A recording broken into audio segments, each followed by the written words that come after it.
Sarah didn't care about the legal threats Wake's agent had made. She let Wake go without argument, because there was something about him she couldn't quite put her finger on, something that reminded her of her father. She didn't think Wake would hurt his wife. Then she thought about the way he waded into Hartman, that hair-trigger rage flaring up without warning.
The night had been one desperate situation after another.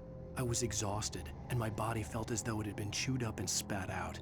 The flashlight was heavy in my hand, and each pull of the trigger sent a painful shock up my arm. But I was finally out of the woods, and things were looking up.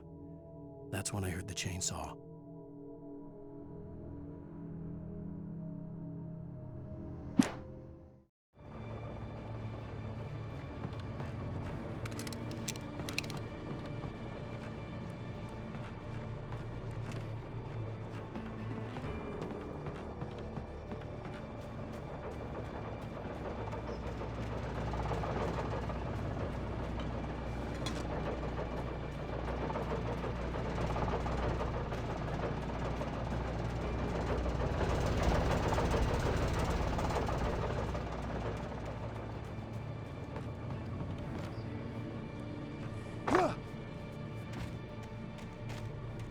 I had heard the plane fall. It made no sense. It was clear that it had just fallen here, but it was very old and obviously hadn't flown in decades. Looking at it sent a shiver down my spine.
logging site was a mess.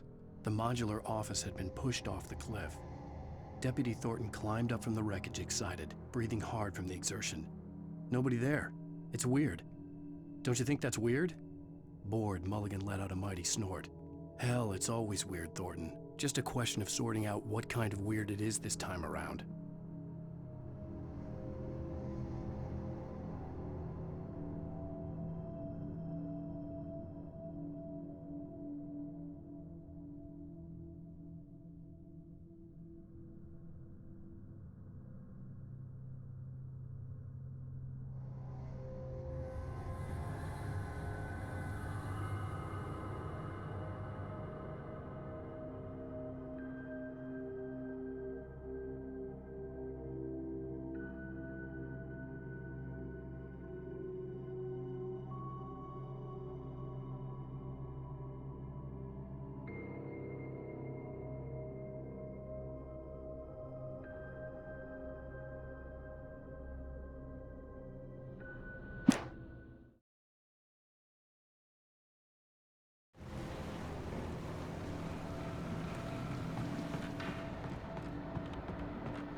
When Barry saw the darkness attack the visitor center, it made him a believer.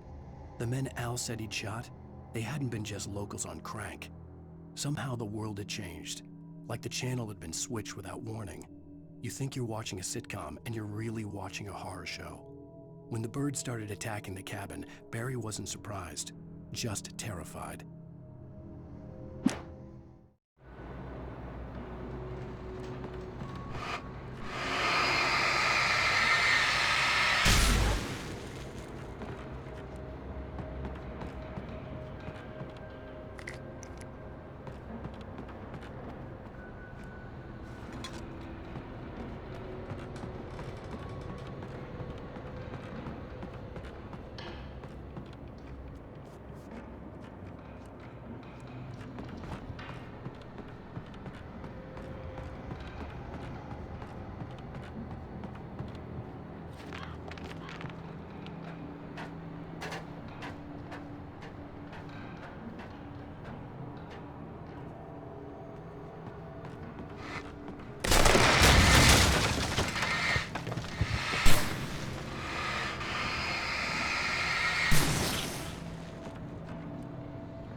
Beware of Widowmakers!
Shadows stirred and the wind picked up as I ran through the forest. I felt the dark presence turning its gaze toward me. Then the moonlight was blotted out by dark shadows that raced violently across the ground, moving too swiftly to be natural. Darkness gathered between the trees and melted again to reveal the Taken. No natural path had brought them here.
Is a hazardous occupation.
Barry?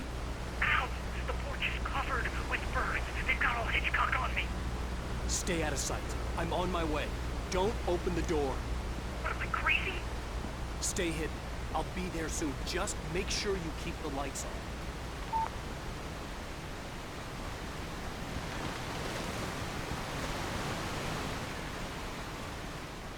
I still had to reach Barry at the cabin, but at least I was out of the woods.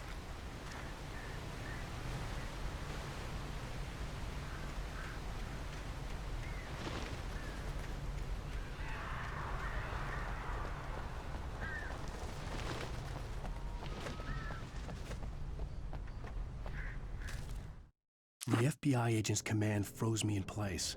I considered surrender. It was all falling apart anyway. I could give in, let someone else deal with it. but it felt all wrong.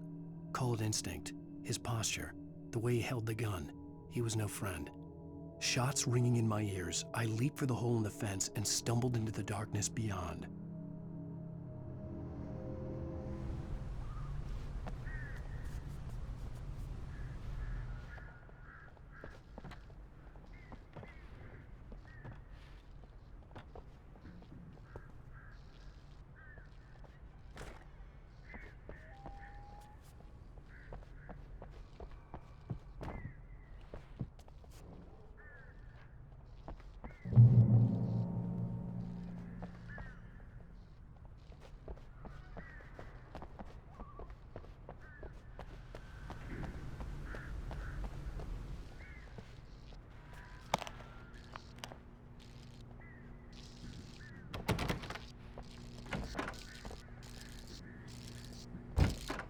I had to find the key to the garage.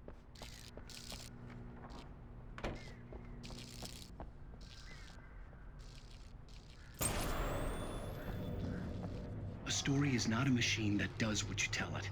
A story is a beast with a life of its own. You can create it, shape it, but as the story grows, it starts wanting things of its own. Change one thing and you set off a chain reaction of events that spreads through the whole thing. The characters have to be true to themselves. The events need to follow a logic that fits the story. A single flaw and the magic is gone. The story dies. Alice dies.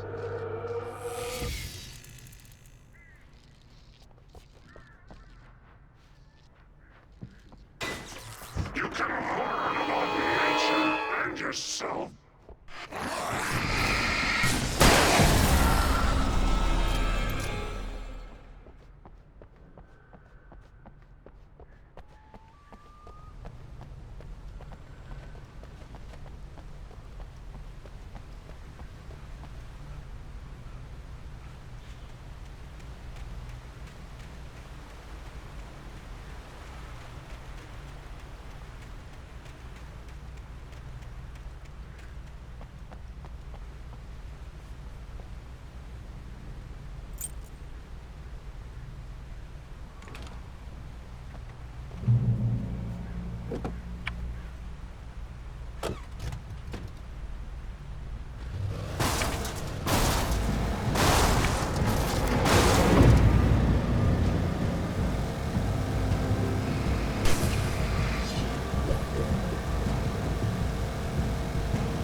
There was no misunderstanding.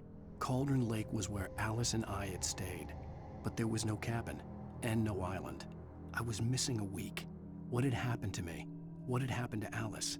I had to get her back. I couldn't face life without her.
flare gun was probably the best weapon I could imagine against the dark things I was facing.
It was the kidnapper.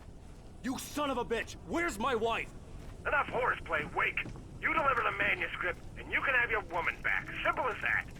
I don't... Listen. Listen. I'm gonna need time to finish it. I still need to write the ending. I need... a week. It's not done. I need a week. 2 days. The old Bright Falls coal mine is nearby. You can find it easy, city boy. The main building, there at noon. You bring the manuscript, you'll get your wife. Not, well, get me? Yes, I get you.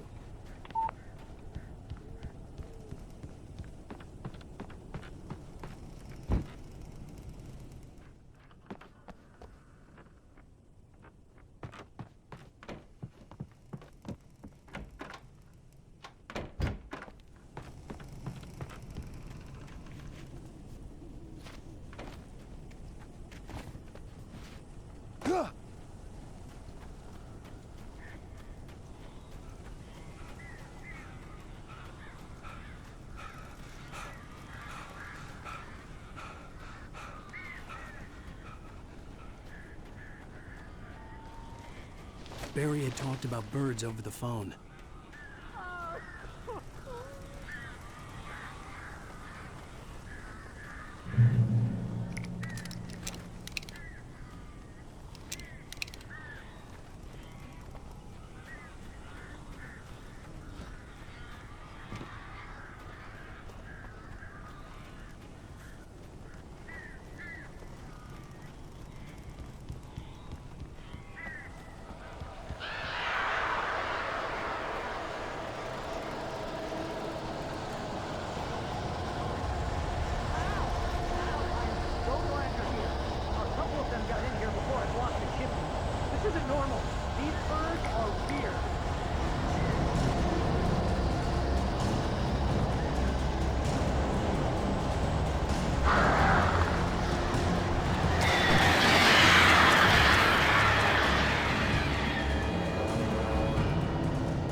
I'm sorry for thinking you were having a psychotic episode, man.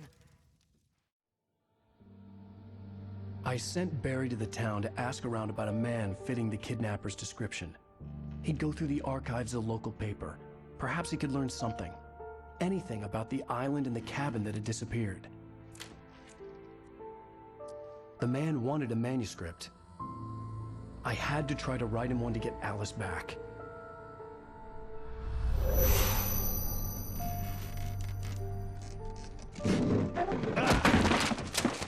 For me, the supernatural had always been nothing but a metaphor for the human psyche, a tool to use in writing fiction. Now, it was happening for real, and I couldn't put a single word on paper.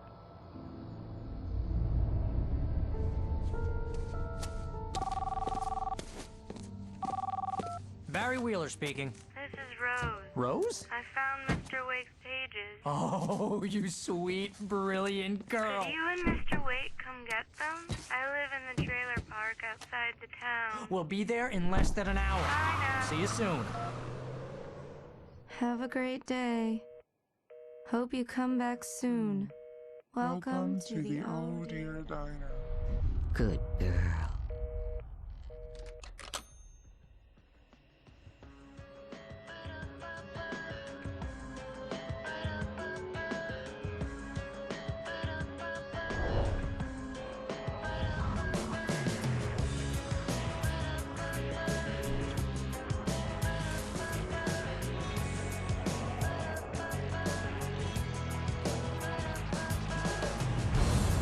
Come here.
Previously on Alan Wake, Alice has been kidnapped. Alan, please help me. Alice? You'll do exactly what I say if you ever want to see your wife again. I can't tell anyone except my agent Barry. Damn it, Barry, they'll kill her. You're my best friend, and I'm worried that you're not right in the head. The ransom is a manuscript I supposedly wrote that's coming true before my eyes. It happened just the way it was on that page. So dark. I have found only a few scattered pages. I want the entire manuscript. The deadline is in 2 days. I found Mr. Wake's pages. Good girl. How the hell did she get her hands on the manuscript anyway? I don't know. She's resourceful. I told you were too hard on her. Listen, I found out all sorts of interesting stuff while I was digging around. Yeah. Mr. Wake, it's Sheriff Breaker. We have an FBI agent here, Agent Nightingale. FBI? He's anxious to see you. You'd better come to the station. Okay, I'll be right over, Sheriff. Let's make this quick, huh? Help you folks? Name's Randolph. I'm the manager. We're looking for Rose. Works as a waitress down at the diner. Rose, sure. Nice girl. Who wants to know? I'm Alan Wake. The writer, huh? I heard on the radio you were visiting. Well, I'll show you her trailer. That Rose, she's a nice girl. Always pays her rent on time. As I was saying, Al, I found all sorts of weird stuff from the local newspaper's archives. This place is crazy. Disappearances, mysterious deaths, urban legends come true, and get this, most of this stuff takes place around Cauldron Lake. Well, you ain't wrong, mister. The Indians thought the lake was a doorway to the underworld. I'm the God-fearing type myself. I don't hold with that sort of thing. Yeah, okay. Anyway, there was an island there owned by a guy called Thomas Zane. Now, some of the articles I found about him make him out to be a famous writer, but I ran a bunch of searches, couldn't find a single thing he wrote. Zane was heavily into diving, so much so that the place came to be called Diver's Isle. But the volcano under the lake erupted in 1970, and Zane went down with the island.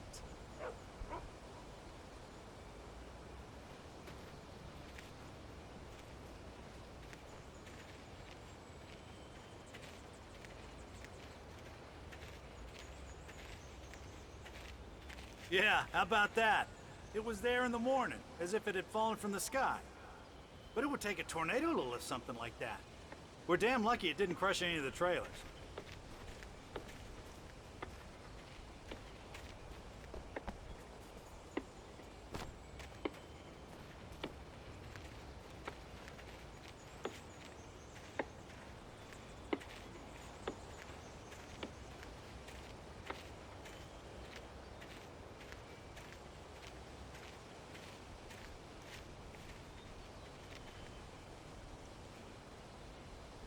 It gets better. A local girl, Barbara Jagger, drowned in Cauldron Lake just a week earlier. They were lovers. Sure, Jagger's a local spook story. The Scratching Hag. Comes for you in the dark. Childish stuff like that. Anyway, Al, I'm just getting to the best part. All of the articles about this stuff were written by Cynthia Weaver. I asked around, and she's that crazy bag lady you met. What, the lamp lady? She can be a little loopy, but she's not homeless or anything. Yeah, anyway, she knew both Jagger and Zane before they both died, and she had some kind of a breakdown.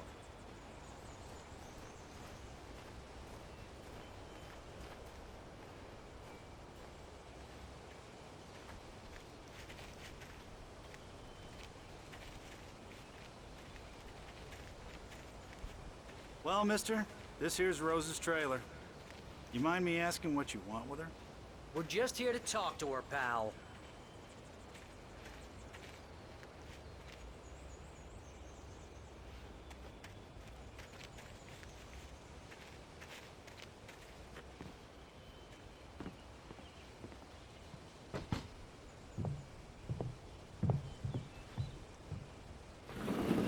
Welcome to... Oh dear, Mr. Wake. I'm so glad you're here. Rose, you have my manuscript? Oh. Oh yes. Yes. Please, come in.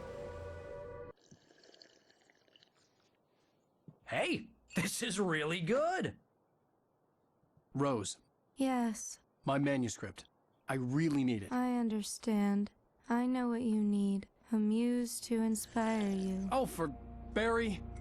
She doesn't have anything. Yeah, hey, Al, what's...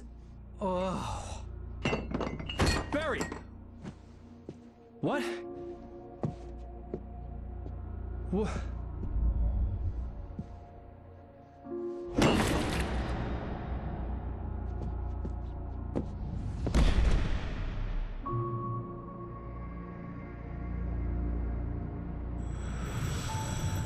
It's coming for you, hiding in my barber's skin.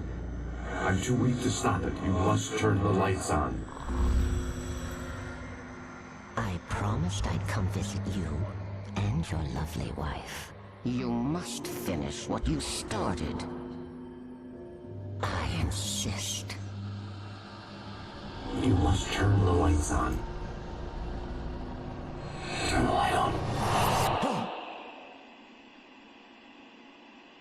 Back to work, boy.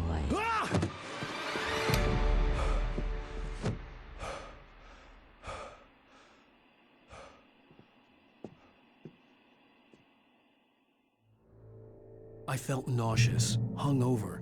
Only anger kept me going. I can't tell reality from dream anymore, but it seems I have an imaginary editor to help me. She's an old woman in a funeral dress. I call her Barbara Jagger. She's very strict. I'm writing faster and faster.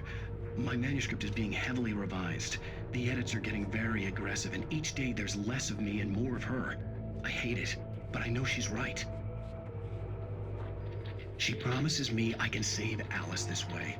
She knows more of this than I do. About the complex incantation I'm attempting. About this place. She's worked with another writer under similar circumstances, Thomas Zane. The genre of the story seems to be shifting. It's turning into a horror story. I'm getting close. I can feel it.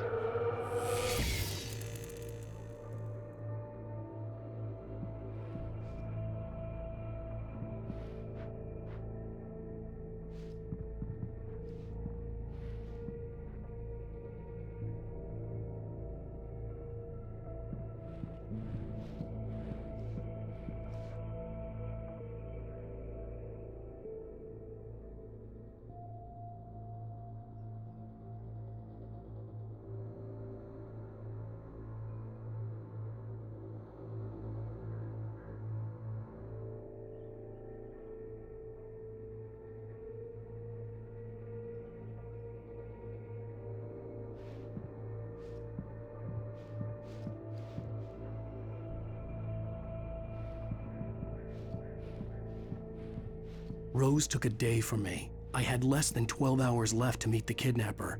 All I could do was get Barry into the car, work something out once I got on the road.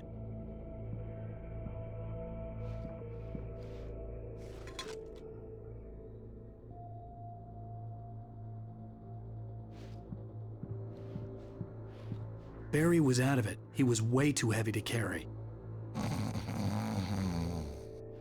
You're right. I deserve more money. I'm so handsome. Welcome to the Oh Dear Diner. What can I get you today? Coffee? I couldn't work up much hate for Rose. Something had used her to get to me and left its mark. First refill is free. Milk and sugar on the counter there. Would you like to hear today's specials? Thank you. A nice day. Come back soon.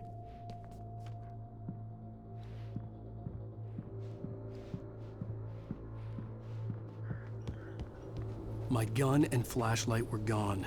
I'd have to find a way to get Barry into the car as quickly as possible. There was no time to waste. Mr. Randolph liked Rose. That little smile she had. How she was still sweet when life had tried so hard to make her bitter. It wasn't any of his business what she did in her trailer.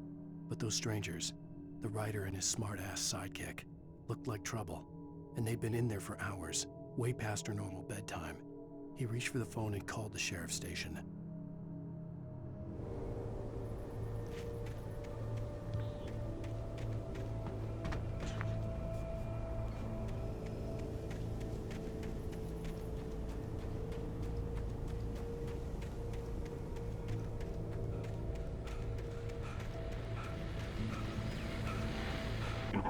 just stepped outside to catch a breath of fresh air. Let me tell you, the weather's getting heavy.